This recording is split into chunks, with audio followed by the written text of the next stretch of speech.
తెలంగాణ రాష్ట్ర ప్రభుత్వం తెలంగాణ ఉద్యమ ఆయుపట్టైన నిరుద్యోగ సమస్యను పరిష్కరించే కార్యక్రమంలో భాగంగా ఈరోజు వివిధ శాఖలకు సంబంధించి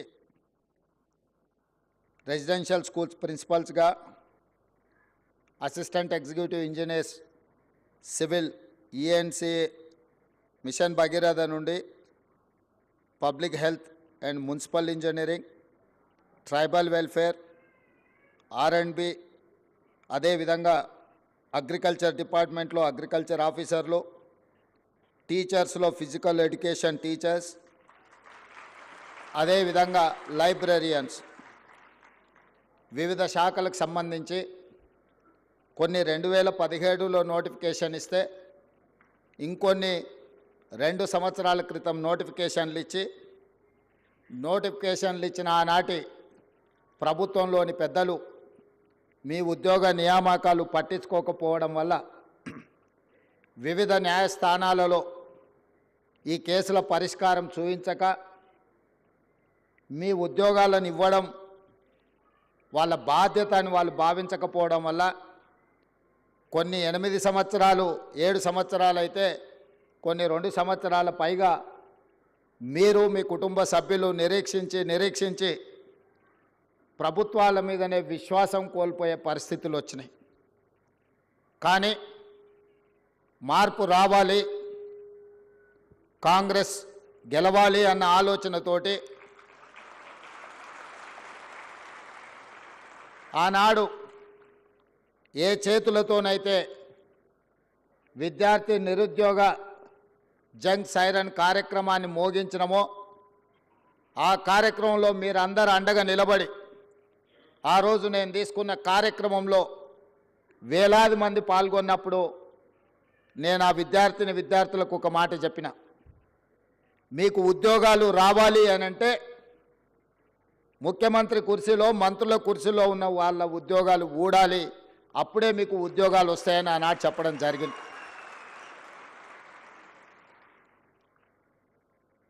మా మాట మీద ఉన్న నమ్మకంతో మీరందరు కష్టపడి తండాలలో గూడాలలో మారుమూల పల్లెల్లో మీ తల్లిదండ్రులను మీ కుటుంబ సభ్యులను మీ నాయనమ్మ తాతలను మీ అమ్మమ్మల్ని తాతల్ని అందరినీ ఈ ఒక్కసారి మా కోసం ఓటేయండి, ఇది మా భవిష్యత్తులో మేము ఆనందంగా ఉండాలి అని అంటే ఈ ఒక్కసారి మేము అడిగినట్టుగా ఓటేయండి అని చాలామంది విద్యార్థులు గ్రామాలలో కాంగ్రెస్ పార్టీ కార్యకర్తలు నాయకులు కాకపోయినా వాళ్ళకంటే ఎక్కువగా శ్రమించి ఇల్లు తిరిగి మా కాంగ్రెస్ పార్టీ శాసనసభ్యులను ఆనాడు గెలిపించడం జరిగింది.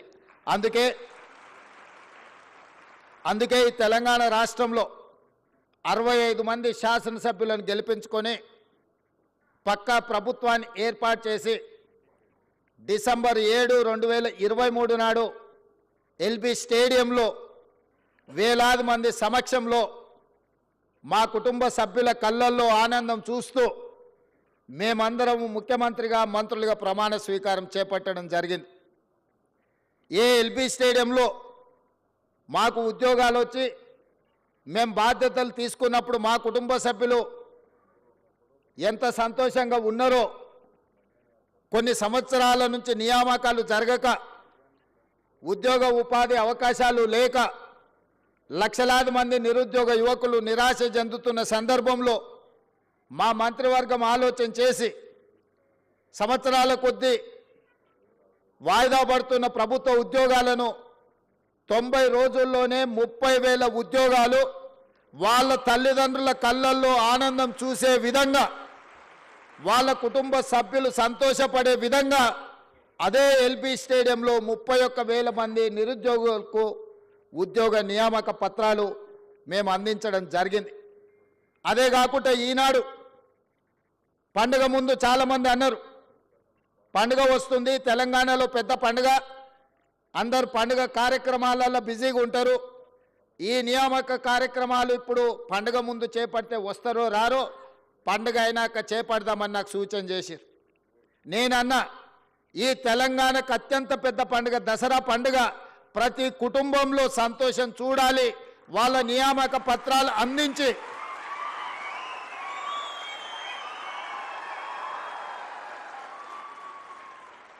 1635 మందికి ఉద్యోగ నియామక పత్రాలు అందించడం ద్వారా ప్రతి వాళ్ళ కుటుంబాలలో ఏ విధంగా అయితే మనకు బాధ్యత వచ్చినప్పుడు పదవులు వచ్చినప్పుడు మన కుటుంబ సభ్యులు సంతోషపడ్డారో ఇవాళ వాళ్ళకు కూడా ఉద్యోగ నియామక పత్రాలు ఇస్తే వాళ్ళ తల్లిదండ్రులు కూడా అంతే సంతోషంగా దసరా పండుగ చేసుకుంటారు.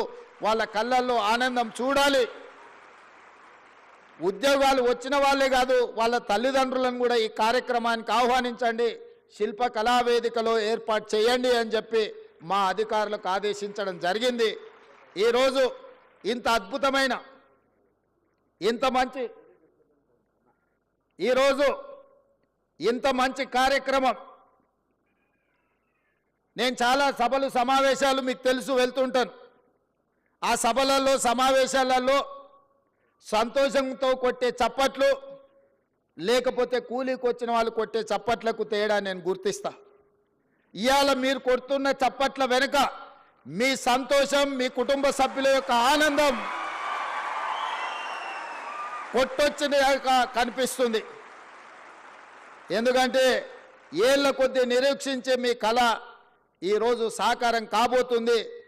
ఈ కళ సాకారం కాబోతున్న వేళ మీ ఆనందాన్ని చప్పట్ల ద్వారా వ్యక్తపరుస్తున్న సంగతి ఈ వేదిక మీద ఉన్న నాకు స్పష్టంగా అనిపిస్తుంది. మిత్రులారా, మీ అందరికీ నా సూచన ఒక్కటే, ఈ తెలంగాణ రాష్ట్రం ఆషామాషిగా రాలే.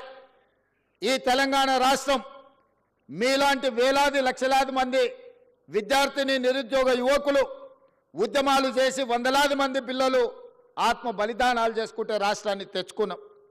ఆ రాష్ట్ర సాధనలో ఇంధనంగా పనిచేసిందే నిరుద్యోగ సమస్య. తెలంగాణ వెనుకబాటుతనం, తెలంగాణను వెనుక వేయబడ్డది. తెలంగాణ పునర్నిర్మాణంలో తెలంగాణ బిడ్డలు భాగస్వాములు కావాలన్న ఆలోచనతోటి లక్షలాది మంది విద్యార్థులు యూనివర్సిటీలు వదిలి ఉద్యమ బాట పట్టి తెలంగాణ రాష్ట్రాన్ని సాధించుకున్నాం. ఆ సాధించుకున్న తెలంగాణ రాష్ట్రంలో ఈరోజు తెలంగాణ భవిష్యత్తును తీర్చిదిద్దడానికి మీరందరూ ఈరోజు ప్రతిన చేయబోతున్నారు. ఈ తెలంగాణ నిర్మాణంలో మీరు భాగస్వాములు కాబోతున్నారు. ఇది బాధ్యత. ఇది బాధ్యతనే కాదు, ఇది ఒక భావోద్వేగం. నేను ప్రతి ఉద్యోగ నియామకాల సందర్భంగా నేను చెప్తున్నా, ఇది ఉద్యోగం కాదు, ఇది భావోద్వేగం. ఈ తెలంగాణ నిర్మాణంలో మనం భాగస్వాములం అవుతున్నాం.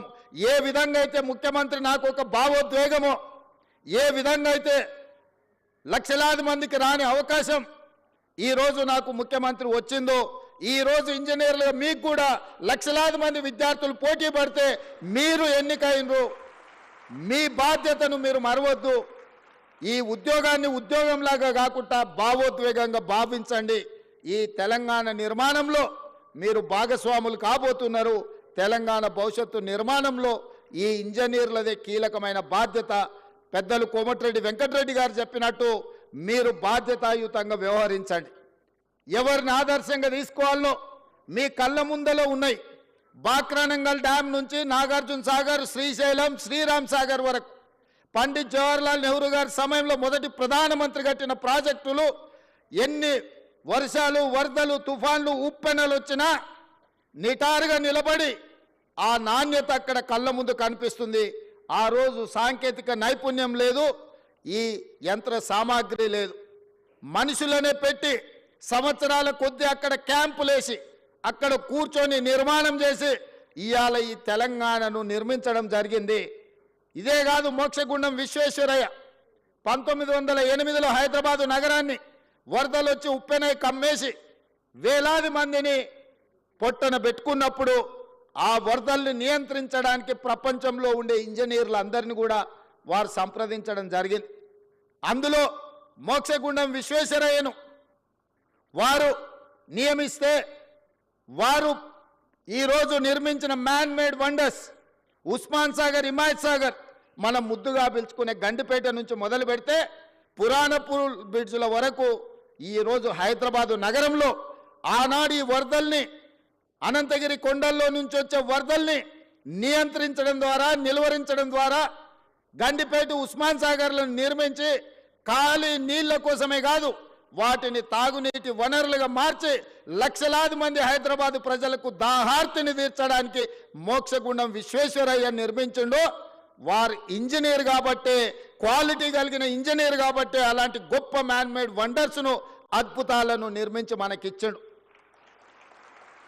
115 సంవత్సరాలైనా మొన్న ఎండాకాలంలో గోదావరి కృష్ణలో కరువు వచ్చి ఎండిపోయి తాగునీటి సమస్య ఏర్పడ్డప్పుడు హైదరాబాదు నగర దాహార్తిని తీర్చింది ఉస్మాన్ సాగర్.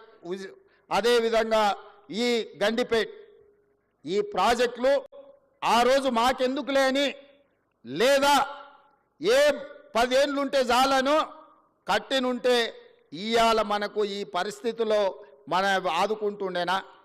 ఇవాళ మీరు ఆలోచన చేయండి. అద్భుతమైన నిర్మాణాలు ఆనాడు కట్టిన ఇంజనీర్లు, ఉస్మానియా యూనివర్సిటీ కావచ్చు, లేకపోతే హైకోర్టు కావచ్చు, ఉస్మానియా హాస్పిటల్ కావచ్చు, ఈరోజు నడుస్తున్న అసెంబ్లీ కావచ్చు, ఇట్లా చెప్పుకుంటూ వెళ్తే హైదరాబాదులో అద్భుతమైన నిర్మాణాలు ఏవైతున్నాయో, ఈ హైదరాబాద్కి ఒక చారిత్రాత్మకమైన కట్టడాలను అందించి 100 సంవత్సరాలు ఈ కాలాన్ని తట్టుకొని నిలబడ్డ చార్మినార్ లాంటివి ఇంజనీర్లు కట్టబట్టి, నాణ్యత ఉండబట్టే ఇవాళ అవన్నీ ఉన్నాయి. మీరు చార్మినార్ నుంచి ఉస్మానియా యూనివర్సిటీ వరకు కట్టిన ఇంజనీర్లను ఆదర్శం తీసుకుంటారా? ఉస్మాన్ సాగర్, హిమాయత్ సాగర్ను నిర్మించిన ఇంజనీర్లను ఆదర్శం తీసుకుంటారా?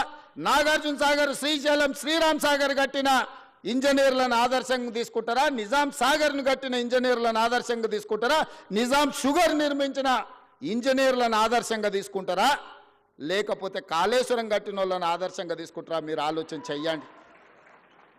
ఈ ప్రభుత్వం వచ్చినాక గత 10 ఏళ్లలో నిర్మించినవి ఏవైనా సరే ఎక్కడికైనా వెళ్దాం. ఇవాళ మాటలు మాట్లాడుతున్న మంత్రులకు నేను సూటిగా సవాలు విసురుతున్నా. మీరు కట్టిన డబుల్ బెడ్రూమ్ ఇండ్ల దగ్గరికి పోదామా? మీరు వేసిన రోడ్ల దగ్గరికి పోదామా? మీరు నిర్మించిన అమరవీరుల స్తూపం దగ్గరికి వెళ్దామా? ఈరోజు మేము కూర్చుంటున్న సచివాలయానికి మీరు వస్తారా? లేకపోతే 1,00,000 కోట్లు ఇప్పటికే కాంట్రాక్టర్లకు బిల్లులు చెల్లించిన కాళేశ్వరం, మేడిగడ్డ, సుందిల, అన్నారం బ్యారేజ్ల దగ్గరికి వెళ్దామా?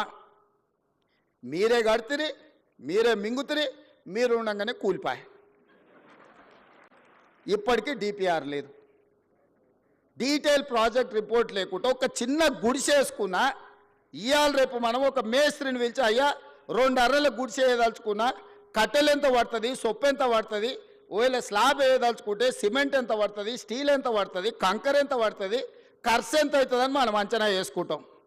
ఒక్క అర్ర ఇల్లు కట్టుకోవాలన్నా, చిన్న పాండప పెట్టుకోవాలన్నా ఒక ప్రాజెక్టు రిపోర్ట్ తీసుకుంటాం మనం, అవునా? 1,50,000 కోట్ల అంచనాలు, 38,000 కోట్ల రూపాయల అంచనా ఉన్న ప్రాణహిత చేవెళ్ళ పేరు మారి కాళేశ్వరమై రీడిజైనింగ్ పేరు మీద 1,50,000 కోట్లకు అంచనాలు పెంచి ఇవాళకి 1,00,000 కోట్లు చెల్లించిండ్రు. 3వ టీఎంసీకి ఇంకా పనులు పూర్తి కాలేదు.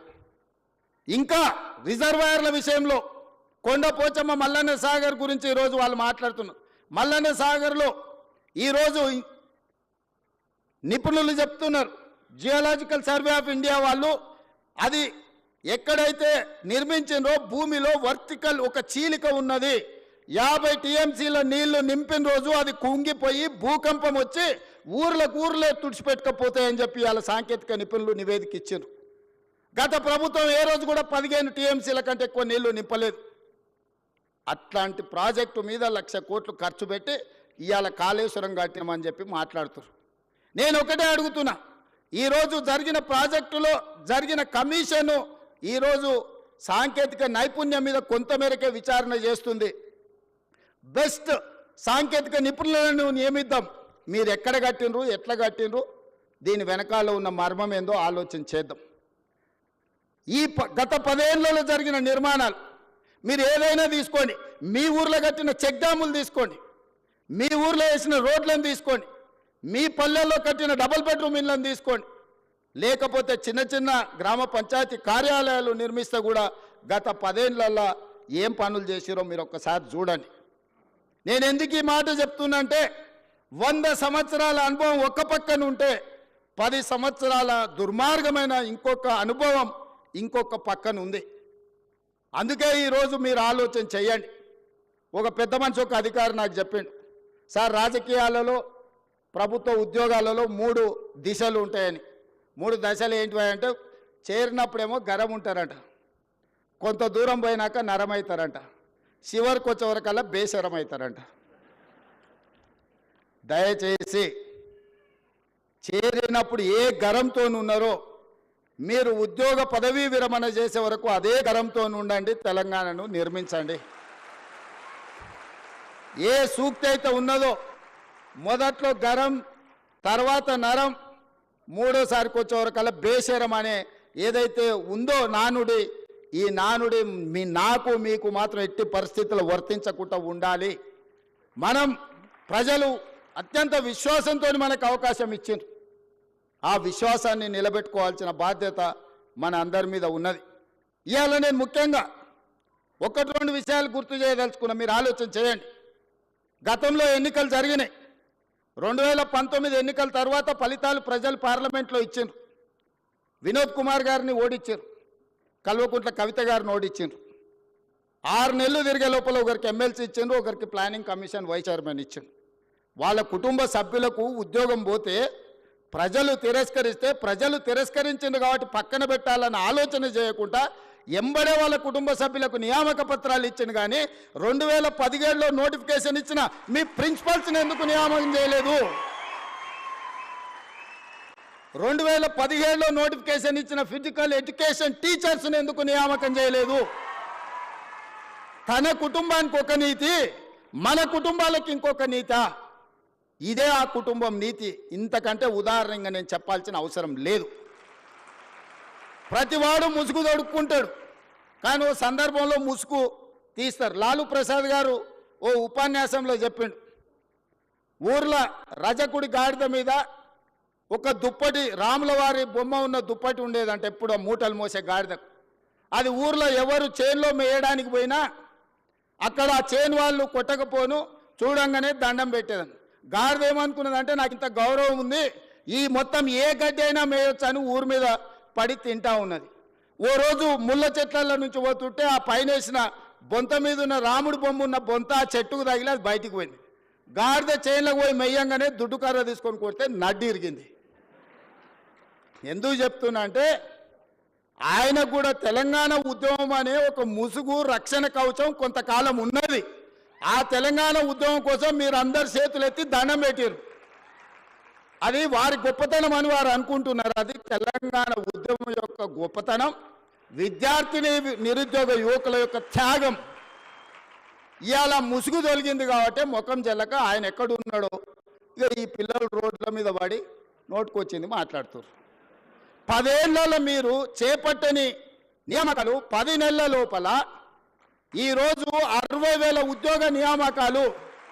రేపు 9 తారీఖు నాడు ఎల్బీ స్టేడియంలో 11,063 టీచర్ల ఉద్యోగ నియామక పత్రాలు అందించడం ద్వారా తండాలలో, గూడాలలో, మారుమూల పల్లెల్లో ఉన్న పేదల పిల్లలకు విద్యను అందించాలి, పాఠశాలలు ప్రారంభించాలి. దళితులు, గిరిజనులు, ఆదివాసీలు, బలైన వర్గాలు, మైనార్టీల పిల్లలు విద్యకు దూరం కావద్దు అని 11,063 మంది టీచర్ల నియామకాలు దసరా కంటే ముందు 9 తారీఖు నాడు సాయంత్రం 4 గంటలకు ఇవ్వబోతున్నాము. ఇది మా చిత్తశుద్ధి, ఇది మా బాధ్యత. నేను గొప్ప అనుకోవడం లేదు, ఇది బాధ్యత అనుకుంటున్నా. ఎందుకంటే తెలంగాణ నిర్మాణంలో పిల్లలు చదువుకున్నప్పుడే ఇవాళ మీరైనా మేమైనా ఈ వేదిక మీద ఇక్కడికి రాగలిగినామంటే మనం చదువుకోవడం వల్ల, ప్రభుత్వ పాఠశాలల్లో టీచర్లు మనకు చదువులు చెప్పడం వల్ల. 90% ఇక్కడికి వచ్చిన వాళ్ళు గవర్నమెంట్ స్కూల్లో చదువుకున్న వాళ్ళు నాకు తెలిసినంత వరకు. ఇలా పాఠశాలలు మూసేస్తే ఏమవుతుంది తెలంగాణ రాష్ట్రం? ఒక్కసారి ఆలోచన చేయండి. ఒక్కరోజైనా బాధ్యతతో ఆలోచన చేసిండు ఆయన? ఒక్కరోజైనా అసెంబ్లీలో చర్చ జరిగిందా? ఈ ప్రభుత్వం వచ్చినాక తెలంగాణ అసెంబ్లీలో చర్చలు మీరు చూస్తున్నారు కదా, బాజాబ్తా చర్చ పెడుతున్నాం కదా, మాకేం దాపరికం ఉంది? ఇవాళ మీరు ఇంజనీర్లు చాలా వరకు మున్సిపల్ కార్పొరేషన్లో కూడా మీరు చేయబోతున్నారు. మీ చేతుల మీద ఒక అద్భుతం జరగబోతుంది. రీజనల్ రింగ్ రోడ్, 360 కిలోమీటర్ల రీజనల్ రింగ్ రోడ్ మీ చేతుల మీద నిర్మాణం కాబోతుంది. రేడియల్ రోడ్స్ మీ చేతుల మీద నిర్మాణం కాబోతున్నాయి. ఫ్యూచర్ సిటీ ఎయిర్పోర్ట్కు కూతవేటు దూరంలో ఫ్యూచర్ సిటీ ఫార్మా సిటీ నిర్మాణం కాబోతుంది. మీ చేతుల మీద మూసి రివర్ డెవలప్మెంట్ ఫ్రంట్ ఎవరు అడ్డం వచ్చినా నిర్మించి 55 కిలోమీటర్ల మూసి రివర్ డెవలప్మెంట్ ఫ్రంట్ మీ చేతుల మీదుగా నిర్మించి ప్రపంచానికి ఆదర్శంగా నిలబెడతాం. లండన్లో హడ్సన్ రివర్ ఉంటుంది, అదే లండన్లో థేమ్ రివర్ ఉంటుంది, అమెరికాలో హడ్సన్ రివర్ ఉంటుంది, అదేవిధంగా గుజరాత్లో మీకు సబర్మతి రివర్ ఫ్రంట్ ఉంటుంది. హైదరాబాదు నగరానికి న్యాచురల్గా ఉన్న మూసీ రివర్ ఎందుకు అభివృద్ధి చేసుకోవచ్చా అని నేను అడుగుతున్నా. ఇవాళ నేను మిమ్మల్ని అడుగుతున్నా, కృష్ణ, గోదావరి, యమున, గంగా, సరస్వతి అన్ని నదుల పేర్ల మీద మన ఆడబిడ్డలకు పేర్లు పెట్టుకుంటున్నాం, అవునా? మన ఇంట్లో ఆడబిడ్డ పుడితే కృష్ణానో, కావేరో, గోదావరో, సరస్వతో, గంగానో అని నదుల పేర్లు మన బిడ్డలకు పెట్టుకుంటున్నాం. ఏ తండ్రి అయినా ఆయన బిడ్డకు మూసి అనే పేరు పెట్టుకున్నాడా? ఇన్ని నదుల పేర్లు, పవిత్రమైన నదుల పేర్లు మన ఆడబిడ్డలకు పెట్టుకున్నప్పుడు మూసి అనే రివర్ పేరు ఏ తండ్రి అయినా బిడ్డకు పెట్టుకున్నాడా? ఎందుకు పెట్టుకోలే? ఆ మూసి కంపు కొడుతుంది కాబట్టి, మూసి మురిగిపోయింది కాబట్టి, మూసిలో విషం చిమ్ముతున్నది కాబట్టి, ఆ విషము, ఆ కంపు, ఆ మురికి మా బిడ్డల పేర్లు పెట్టుకోవద్దని తల్లిదండ్రులు ఏదైతే అనుకుంటున్నారో ఆ మూసి మురికిని ప్రక్షాళన చేయాలనుకుంటున్నా నేను. ఆ మూసిని నిర్మాణం చేయాలనుకుంటున్నా నేను. ఎందుకు యమున, సరస్వతి, గంగా, కావేరి పేర్లు పెట్టుకున్నప్పుడు మూసి అనేందుకు మన బిడ్డలకు పెట్టుకోకూడదు? ఆ మూసిని అద్భుతంగా నిర్మించినప్పుడు తప్పకుండా తల్లిదండ్రులు వాళ్ళ బిడ్డల పేర్లు మూసి అని పెట్టుకుంటారు. అంత అద్భుతమైన నిర్మాణం మనం చేసుకుందాం. నిర్మాణ క్రమంలో మల్లన్న సాగర్లో 14 ఊర్లను ఖాళీ చేసి 60,000 ఎకరాలు మల్లన్న సాగర్లో ల్యాండ్ ఎక్వేషన్ జరగలేదా? కొండ పోచమ్మలో జరగలేదా? రంగనాయక సాగర్లో ల్యాండ్ ఎక్వేషన్ జరగలేదా? నాగార్జున సాగర్ నిర్మించినప్పుడు ల్యాండ్ ఎక్వేషన్ జరగలేదా? శ్రీశైలంలో మా కొల్లాపూర్ మునిగిపోతే 92 జీవో ఇచ్చి ఇప్పటికి ఇంకా ఉద్యోగాలు ఇవ్వని కేసులు పెండింగ్ ఉన్నాయి. శ్రీశైలం కట్టినప్పుడు నిర్వాసితులు కాలేదా? ఇవాళ మూసి నిర్మాణం చేస్తే కూడా కొన్ని వేల మంది, 5,000 మందో 10,000 కుటుంబాల్లో నిర్వాసితులు అయితే నిర్వాసితులను ఎట్లా ఆదుకోవాలో సలహా చెప్పండి అని నేను అడుగుతున్నా. ఈరోజు భూసేకరణ జరిగేటప్పుడు, మూసి నిర్మాణానికి భూమి తీసుకునేటప్పుడు మల్లన్న సాగర్ల భూ నిర్వాసితులను నువ్వు పోలీసులతో కొట్టించి, గుర్రాలతో తొక్కించి కొట్టినావు కదా. ఇవాళ వాళ్ళందరినీ హక్కున పెట్టి చేర్చుకోవడానికి అధికారులను ఇళ్ళు పంపించి వాళ్ళకి డబుల్ బెడ్రూమ్ ఇల్లు ఇచ్చి, తవ్వకర్సులకు 25,000 ఇచ్చి వాళ్ళకు ఉద్యోగ ఉపాధి అవకాశాలు కల్పించడానికి నేను ఏర్పాట్లు చేస్తున్నా. ఇదేమన్నా తప్ప? వాళ్ళ పిల్లలు వాళ్ళు మూసీలో బతికిను, మురికిల్లే బతికిను, మురికిల్లే చచ్చిపోయారు. రేపు వాళ్ళ పిల్లలు కూడా ఆ మురికిల్లే పెరిగి మురికిల్లే చచ్చిపోయి మురికిల్లే ఉండాలన్న వాళ్ళు. ఆ మూసీలు ఉన్న వాళ్ళకు మంచి జీవితం ఉండొద్దా? వాళ్ళ పిల్లలు చదువుకోవద్దా? వాళ్ళు బాగుపడొద్దా? వాళ్ళందరినీ బాగు చేసే బాధ్యత ప్రభుత్వం తీసుకుందామని నేను చెప్తున్నా. మూసీలో మొత్తం 10,000 కుటుంబాలు ఉన్నాయి. 6 నెలల నుంచి ఎన్యూమరేట్ చేయించిన 33 టీంలను పెట్టి ఇల్లు పోయి ప్రతి వాళ్ళ వివరాలు సేకరించి, ప్రతి వాళ్ళ ఆధార్ కార్డు తీసుకొని, ప్రతి కుటుంబం యొక్క వివరాలు 33 టీంలు 6 నెలల నుంచి ఇల్లు పోయి తిరిగి తీసుకొచ్చినాం. ఇప్పుడు అవేర్నెస్ ప్రోగ్రాంలో గోడ మీద మార్కింగ్ చేస్తున్నాం. ఇక్కడ వరకు మూసి రివర్ బెడ్ ఉన్నది, ఆ పైన బఫర్ జోన్ ఉన్నది, ఇక్కడి వరకు వీటిని తొలగించాల్సి వస్తే మీకు నష్టపరిహారం ఇస్తామని చెప్పి మూసీలో గుడిసెలు వేసుకున్న వాళ్ళకి డబుల్ బెడ్రూమ్ ఇల్లు ఇచ్చి ఆత్మగౌరవంతో బతకడానికి తరలిస్తున్నాం. బఫర్ జోన్లో ఉన్న వాళ్ళు ఏ విధంగా ఆదుకోవాలనో ఆలోచన చేస్తున్నాం. ఇవాళ మీరందరూ సలహా ఇవ్వండి, వాళ్ళకి నష్టపరిహారం ఎట్లా చెప్పండి. 1,00,000 కోట్లు కాళేశ్వరంలో కాలబెట్టినావు కదా, నువ్వు కట్టిన కాళేశ్వరం కూలి సచ్చింది కదా, 1,00,000 కోట్లు ఆడ పోసాం. 5-10 వేల కోట్లు మూసీలో ఉన్న పేదోళ్లకు మంచి ఇండ్లు కట్టించి, మంచి పాఠశాలలు కట్టించి, ఆ పిల్లలకు మంచి ప్లే గ్రౌండ్ ఇచ్చి, మంచి విద్యను నేర్పిస్తే వాళ్ళు భవిష్యత్తుకి పునాదులు అవుతారు. వాళ్ళ బాగు కోసం కష్టపడదాం. ఆ పనిలో మీ ఇక్కడున్న ఇంజనీర్లు భాగస్వాములు గాండి అని చెప్పి నేను మిమ్మల్ని అడుగుతున్నా. వాళ్ళు మనోళ్ళే, నాకు తెలియదా? 20 ఏళ్ళు నేను కూడా పబ్లిక్ లైఫ్లో ఉండి జిల్లా పరిషత్ మెంబర్ నుంచి ముఖ్యమంత్రి వరకు వచ్చిన. ఓసారి జెడ్పీటీసీ, ఓసారి ఎమ్మెల్సీ, 2 సార్లు ఎమ్మెల్యే, ఓసారి ఎంపీ, ఈరోజు ముఖ్యమంత్రి. 20 ఏళ్ళు పేదోళ్ళ మధ్యలోనే తిరిగిన కదా, ఉన్నా కదా. పేదోడి దుఃఖం నాకు తెలియదా? ఇల్లు కూలితే ఎంత బాధ ఉంటుందో తెలియదా? వాళ్ళందరినీ ఎట్లా ఆదుకుందామో చెప్పండి, నష్టపరిహారం ఎట్లిద్దామో చెప్పండి. నువ్వు 7 లక్షల కోట్లు అప్పు చేసినావు, వాళ్ళ కోసం ఇంకో 10,000 కోట్లు ఎట్లయినా చేసి తీసుకొచ్చి వాళ్ళకి ఇద్దాం. మీరు మింగింది ఆపితే చాలు వాళ్ళకి ఇవ్వడానికి. ఏంది అందులో? 1000 ఎకరాల ఫామ్ హౌస్ ఉంది, 2 కోట్లు 3 కోట్లు ఎకరం ఉంది. అలా 2-3 వేల కోట్లు నువ్వు పండుకునే కానే ఉంది కదా కేసీఆర్. నీ పార్టీ ఆఫీస్ ఖాతాలో 1500 కోట్లు ఉన్నాయి. నువ్వు పార్టీ పెట్టినా 15 రూపాయలు లేవు నీ దగ్గర. 1500 కోట్లు నీ ఖాతాలకు పైసలు వచ్చినాయి. ఎట్లా వచ్చినాయి? ఈ పేదోళ్ళ త్యాగం కాదా? వాళ్ళు ప్రభుత్వం నుంచి, ప్రభుత్వ ఖజానా నుంచి అవసరమైతే ఒక 10,000 కోట్లు ఖర్చు అయినా వాళ్ళకు ఒక మంచి అపార్ట్మెంట్స్ కట్టించి, గవర్నమెంట్ ల్యాండ్లో వాళ్ళకి మంచి ఒక కాలనీ కట్టించి, వాళ్ళందరినీ అక్కడికి తరలించి, అక్కడ ఒక హాస్పిటల్, ఒక పాఠశాల, ఒక ఐటీఐ, ఒక జూనియర్ కాలేజు, అవసరమైతే ఒక ఇంజనీరింగ్ కాలేజ్ కట్టించి వాళ్ళకు ఒక మంచి భవిష్యత్తు ఇద్దాం. సలహా ఇవ్వండి. చదువుకోలేదా? అమెరికాలో పోయి చదువు వచ్చిన అంటాడు సన్నాసి. ఆ పిల్లలు చదువుకోనికే దారి చూపించేది తెలియదా? ఈటల రాజేందర్ గారు అందులో ఇంకా ఆయనకు అంగి మారింది కానీ వాసన అయితే మారినట్టుగా అనిపిస్తలేదు. నాకు కొంచెం గౌరవం ఉండే, ఎందుకంటే ఇట్లాంటి దాంట్లో కొంచెం కలిసి వస్తాడేమని. ముందు రోజు హరీష్ కేటీఆర్ మాట్లాడితే తెల్లారి అదే జిరాక్ తీసుకొచ్చి రాజేందర్ అన్న చదువుతున్నాడు. కనీసం భాషనైనా మార్చుకో రాజేందర్ అన్న. నువ్వు అందులో ఉండొచ్చినావని ఇంత బానిసత్వం వాళ్ళకు చూపించాల్సిన అవసరం లేదు. ఎందుకంటే నువ్వు కష్టాలలో ఉన్నప్పుడు వాళ్ళు నిన్ను మెడలోటి దొబ్బినప్పుడు తెలంగాణ సమాజం నీ పక్కన నించున్నది. వాళ్ళ పక్కన నించోకు, దొంగల పక్కన, తెలంగాణ ప్రజల పక్కన నించో. ఇవాళ నేను ఢిల్లీకి పోతున్నారా, రేపు మోడీ దగ్గరికి పోదాం. సబర్మతి రివర్ ఫ్రంట్లో 64,000 కుటుంబాలను బయటకు పంపించిండు ఆయన. 40 లక్షల కోట్ల రూపాయల బడ్జెట్ ఉందో, 25,000 కోట్ల రూపాయలు మూసీ రివర్ డెవలప్మెంట్ ఫ్రంట్కి అడుగుదాం మోడీ గారిని. ఎందుకేడు మోడీ గారు మనకు? మనం పన్ను కడతలేమా? సికింద్రాబాద్ నువ్వే గెలుస్తువి, చేవెళ్ళ నువ్వే గెలుస్తువి, మల్కాజ్గిరి నువ్వే గెలుస్తువి, మెదక్ నువ్వే గెలుస్తువి, అన్నీ మీరే గెలుస్తారు. మరి మీకు బాధ్యత లేదా? 10,000, 20,000, 25,000 కోట్లు మోడీ దగ్గర ఇప్పించడానికే. నేను ఎందుకు చెప్తున్నంటే బాధ్యత రహితంగా కొంతమంది ఏం చేసినా తప్పు పట్టాలి, కాళ్ళలో కట్టె పెట్టాలి. ఒక్కటే కార్యక్రమం, మేము ఇన్ని రోజులు దోసుకున్నాం, వీడి పైసలు పెట్టి పనిచేస్తే తెలంగాణ బాగుపడితే వాళ్ళ దోపిడీ కొట్టొచ్చినట్టు కళ్ళకు కనిపిస్తుంది. 100 ఏళ్ళ గురించి నేను చెప్పిన, సాగర్ గురించి లేకపోతే శ్రీశైలం గురించి 10 ఏళ్ళు వీలు కట్టినవి చెప్పిన. ఇప్పుడు ఒక 10 ఏళ్ళు మనం చేసే నిర్మాణము, రీజనల్ రింగ్ రోడ్ కానీ, రేడియల్ రోడ్స్ కానీ, 4th సిటీ కానీ, మూసీ కానీ, సిటీలో ఫ్లైఓవర్లు కానీ, మెట్రోలు కానీ, ఇవన్నీ పూర్తి అయితే ఈ 10 ఏళ్ళు వాళ్ళు ఏం దోపిడీ చేసి తిన్నారో ప్రజలకు తెలుస్తుందని ఎట్టి పరిస్థితుల్లో అడ్డం పడాలి. 600 అయినా దీన్ని ముందుకు సాగనీయొద్దని అంటారు. ఇక ప్రతోడు బయలుదేరుతాడు. రోజు మీరు కూడా చూసింటారు, నా మీద పోవాలి బుల్డోజర్, నా మీద పోవాలి అంటాడు. హరీష్ రావు, కేటీఆర్, వీళ్ళందరూ ఎన్ని కొనాలా మీకోసం బుల్డోజర్లు? యాడుండే అసలే మీరు 7 లక్షలు అప్పు చేసి రాష్ట్రాన్ని దివాళి తీస్తారు. మీకోసం యాడ్కెళ్ళి కొనాలి నేను?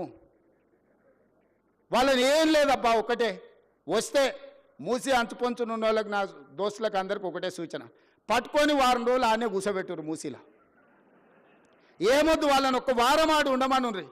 ఇట్లొచ్చుడు అట్లా ఓవుడు కాదు, స్టేజ్ల మీద క్యాట్ వాక్ చేసినట్టు వచ్చి ఇట్లొచ్చి వెళ్ళిపోయినట్టు కాదు. ఒక వారం రోజులు హరీష్ రావును, కేటీఆర్ను, రాజేందర్ను ఆ మూసి అంచున పేదోళ్ళు ఉన్న కాడ ఒక వారం వాళ్ళని ఆడు ఉంచుర్రి. వాళ్ళ కష్టాలు తెలుస్తాయి, వాళ్ళకి ఏం మేలు చేయాలనో వాళ్ళకి అర్థమవుతుంది. కాబట్టి ఇక్కడ వచ్చిన ఇంజనీర్లకు ముఖ్యంగా రేపు జిహెచ్ఎంసీలో కానీ ఇక్కడ సిటీలో సర్వీస్లో చేరబోయే వాళ్ళు మీ కర్తవ్యంగా పెట్టుకోండి. రేపు గొప్పగా మీ సర్వీస్లో మేము రీజనల్ రింగ్ రోడ్ వేయగలిగినాము, మేము రేడియల్ రోడ్ వేయగలిగినాము, మేము మూసి నిర్మించినాము, హైదరాబాదు నగరంలో మెట్రోను మేము నిర్మించినామని చెప్పుకునే విధంగా గొప్పగా పనిచేయండి. ప్రభుత్వం మీకు అండగా నిలబడుతుంది. ప్రభుత్వం మీకు ఏం కావాలన్నా సహకరిస్తుంది. ఈ ప్రభుత్వం మనది. ఈ ప్రభుత్వం ఎవరితో కాదు, మనం ఎవరికో చేస్తలేం. ఈ ప్రభుత్వము, ఈ రాష్ట్రం మన కుటుంబం. మన కుటుంబం కోసం మనం పనిచేసుకుంటున్నాం. మీ అందరి సహకారం ఉండాలి. మళ్ళొక్కసారికి ఇక్కడికి వచ్చిన వాళ్లకు తెలంగాణ రాష్ట్ర ప్రజలందరూ కూడా దసరా శుభాకాంక్షలు తెలియజేస్తూ మీ అందరి దగ్గర సెలవు తీసుకుంటున్నా.